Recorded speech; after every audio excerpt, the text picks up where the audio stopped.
లోకంలో గమనించండి, అన్నగారు ఐశ్వర్యవంతుడైతే తమ్ముడు అనుసరిస్తాడు. మా అన్నయ్య పెద్ద వ్యాపారస్తుడు, బిజినెస్ మ్యాగ్నెట్ అని వీడిళ్ళు ఆ మ్యాగ్నెట్ తగులుకుంటాడు ఇనప మొక్కలాగా. అదే మరి అన్నగారు అడుక్కు తింటూ ఉంటే వాడి కర్మండి, వాడి జీవితాన్ని వాడే పాడు చేసుకున్నాడు అని వీడు ఉంటాడు, వీడికి రూపాయి ఎవడు వాడు. ఇది లోకంలో అన్నదమ్ముల పరిస్థితి. పైగా మా అన్నయ్యకి ఎలా బతకాలో తెలియదండి, వీడికి తెలిసింది ఇక్కడ మొత్తం. కొన్ని ఏదో అయింది, వాడు బతుకు పాడైంది, మనం వాడికి ఏదో సాయం చేయగలం, చేయొచ్చుగా, చేయగలిగినంత చెయ్యి. వ్యాఖ్యానం దేనికి? నీ తోడబుట్టినవాడు నీకంటే ముందో వెనకో పుట్టాడు, ఆ మాత్రం చేయలేవు. అన్నదమ్ములకు కూడా, బయట వాళ్ళకి కాదే. మా అన్నయ్య ఆస్తంతా తగలబెట్టేసుకున్నాడండి అని ఏదో చెబుతాడు వ్యాఖ్యానాలు చేసి తప్ప, అదంతా గొడవ ఎందుకు? మన అన్నగారిని మనం 10 మందిలో పలసనెందుకు చేసుకోవాలి? మనం చేద్దాం సాయం, మన అన్నగారే కదా అని చేయకూడదా అని. లోకంలో అన్నదమ్ములు ఎవరైనా, అన్నగారు ఐశ్వర్యవంతుడైతే తమ్ముడు అనుసరిస్తాడు, అన్నగారు పదవిలో ఉంటే తమ్ముడే పెత్తనం చేసేస్తాడు. మంత్రులు ఎమ్మెల్యేలను గమనిస్తే తెలుస్తుంది, అసలు వాళ్ళకంటే ఈ బావమరుదులు తమ్ముళ్ళు వీళ్ళ పెత్తనమే ఎక్కువ.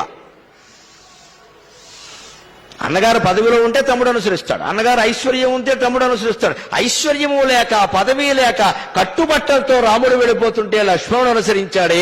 లక్ష్మణుడిని మించినటువంటి త్యాగమూర్తి ఎవరైనా ఉంటారా? ఇది రాముడు. లక్ష్మణుడు చేసిన త్యాగాన్ని గమనించండి అని చెప్పడం కోసమే వాల్మీకి హా అన్నాడు. హా అంటే ఆశ్చర్యార్థకం. ఎంత ఆశ్చర్యం ఇది! ఐశ్వర్యం లేదా, పదవి లేదా, ఏమీ లేదా, బికారిగాళ్లే వెళ్ళిపోతున్నాడు. ఆయన వెనకాల లక్ష్మణుడు వెళ్ళాడు. ఏం ఆశించి పెడుతున్నాడు ఈయన? పైగా ఆయనలాగా ఈయన పెళ్ళైన వాడు, భార్య ఉంది అక్కడ. ఊర్మిళాదేవి గురించి ఆలోచించాలా వద్దా? నాకు ఇష్టమే కానీ అన్నయ్య మా ఆవిడ ఒప్పుకోవట్లేదంటే గొడవలేదుగా. చాలా మంది అలాగే అంటారు తప్పించుకోవడానికి. నాకు ఇష్టమే కానండి మా ఆవిడ ఒప్పుకోవట్లే. అప్పటికి ఈయన భార్యావాక్య పరిపాలకుడు, అదో గొప్ప విషయం. అది పితృవాక్య పరిపాలనలాగా భార్యావాక్య పరిపాలకుడు. ఇక్కడ వచ్చింది భార్య, ఆవిడ ఎన్నో మంచి సలహాలు ఇచ్చి ఉంటుంది, అప్పుడు ఈయన ఒప్పుకోడు. ఇది నచ్చింది ఈయనకి, మా ఆవిడ ఒప్పుకోవట్లేదండి.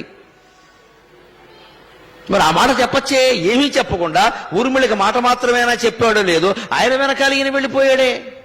అందుకని వాల్మీకి ఆశ్చర్యపడి, ఇటువంటి తమ్ముడు ఎవరికైనా ఉంటాడా? రామచంద్రమూర్తి ఎంత అదృష్టవంతుడు అన్నాడండి. అది త్యాగం. పైగా దాని కింద చెప్పిన మాట చూడండి, సుమిత్రానందవర్ధనగా. ఆ మాట ఎందుకంటే అక్కడ సుమిత్రకి ఆనందం కలిగించేటువంటి లక్ష్మణుడు. ఆ మాట ఎందుకు ఇక్కడ? చిన్నపిల్లలు అందరికీ ఆనందం కలిగిస్తారు, తల్లికి కాదు. లక్ష్మణుడు ఇలా రామచంద్రమూర్తి వెనకాల వెళ్ళడం సుమిత్రకు కూడా ఇష్టమే. ఆవిడ సవతి తల్లి. కౌశల్య కొడుకు అడవిలో గెడుతుంటే సవతి అయినటువంటి సుమిత్ర తన కొడుకుని ఎందుకు పంపుతుంది? ఏ సవతి అయినా అలా చేస్తుందా? మరో సవతి కదా కైక, మరో సవతి తల్లి కదా, ఆవిడే కదా వనవాసానికి వెళ్ళడానికి కారణం. మరి కైకలాగే సుమిత్ర ఆలోచించచ్చే, పోనీ అంత స్వార్థంగా ఆలోచించకపోయినా మీరు కొట్టుకోండి, నాకు ఎందుకు వచ్చిన గొడవ, ఒరే లక్ష్మణ లోపలికి రారా, తలిపేసేయి, ఫోన్ కట్టేయి అని చెప్పచ్చే. Cell phone not charging, out of coverage area అని ఒక బటన్ నొక్కితే అయిపోయాయి.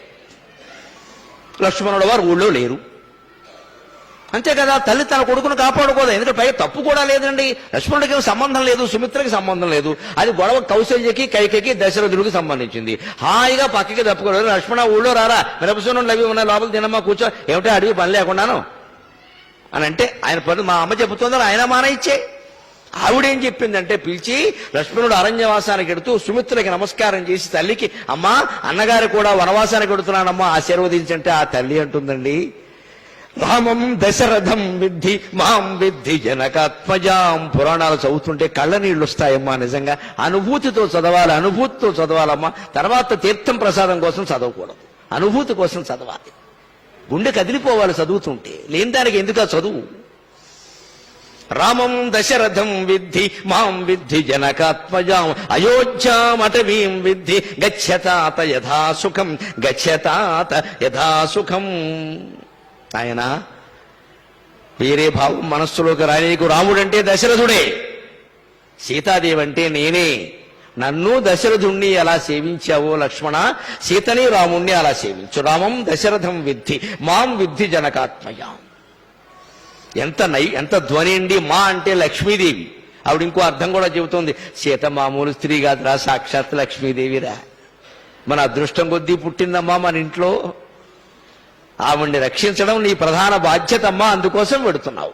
రాముడు ఏ రాక్షసులతో యుద్ధం చేస్తూ సీతాదేవి భద్రత విషయంలో అశ్రద్ధ వహించచ్చు, నువ్వు వహించకు నాయనా.